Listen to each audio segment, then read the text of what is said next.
couple parts laser cut out for the collet to sit in. We'll put it in a pipe and we should be fairly simple.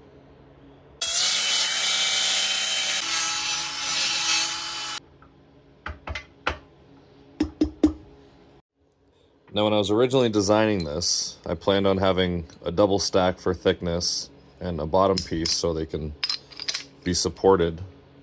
But I'm realizing that it's kind of redundant to have multiple when all you need is it to be supported like that.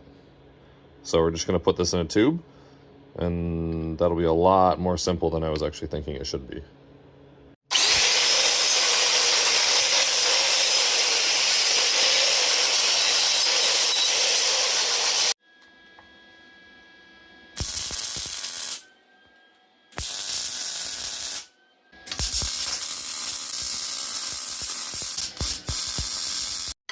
Version 1 completed.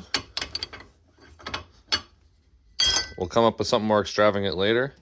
And just a side note for anyone starting to fabricate, make sure your crocks are in rapid ejection mode for quick slag removal.